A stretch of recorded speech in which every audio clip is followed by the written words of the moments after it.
রাজবাড়ীর কালুখালীর পেঁয়াজ বাজারে ধলতা প্রথা বন্ধে উপজেলা নির্বাহী কর্মকর্তার নেতৃত্বে বিশেষ অভিযান পরিচালনা করা হয়েছে। মঙ্গলবার ২৯ এপ্রিল এই অভিযান পরিচালনা করা হয়। অভিযান চলাকালে পাইকার ও আড়তদারদের ধলতা গ্রহণ না করার জন্য কঠোরভাবে সতর্ক করা হয়। একই সঙ্গে বাজারে উপস্থিত কৃষকদেরও ধলতা না দিতে উৎসাহিত করা হয়, যাতে তারা ন্যায্য দামে ও সঠিক ওজনে পণ্য বিক্রি করতে পারেন। এ সময় কৃষি বিপণন অধিদপ্তর বাংলাদেশ সরকারের জারি করা নির্দেশনার বিষয়েও ব্যবসায়ী ও সংশ্লিষ্টদের অবহিত করা হয়।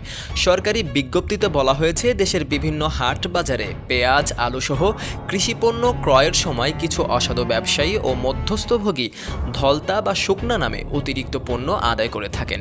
এতে ৪০ কেজি পণ্যের বিপরীতে ৪২ কেজি থেকে ৪৫ বা ৪৬ কেজি পর্যন্ত দিতে কৃষকদের বাধ্য করা হয়, যা সম্পূর্ণ অনৈতিক ও ক্ষতিকর।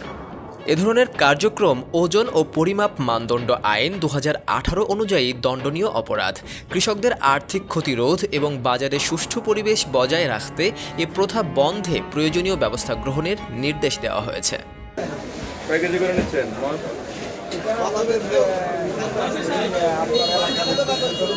এলাকা ভিত্তিক সরকার বলে দিচ্ছে সব বাংলাদেশের সব এলাকার জন্য ৪০ কেজি মন, কোনো দলন নাই।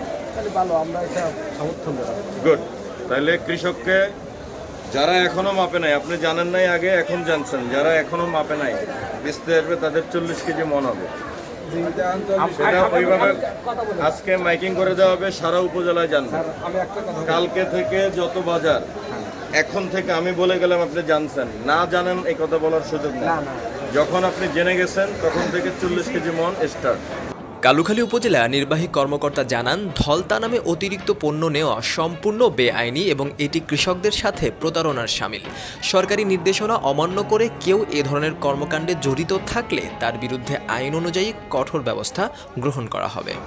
স্থানীয় কৃষক ও সচেতন মহল ইউএনওর এ উদ্যোগকে স্বাগত জানিয়ে বলেন, এ ধরনের অভিযান অব্যাহত থাকলে বাজারে শৃঙ্খলা ফিরবে এবং কৃষকেরা তাদের ন্যায্য মূল্য ও অধিকার ফিরে পাবে।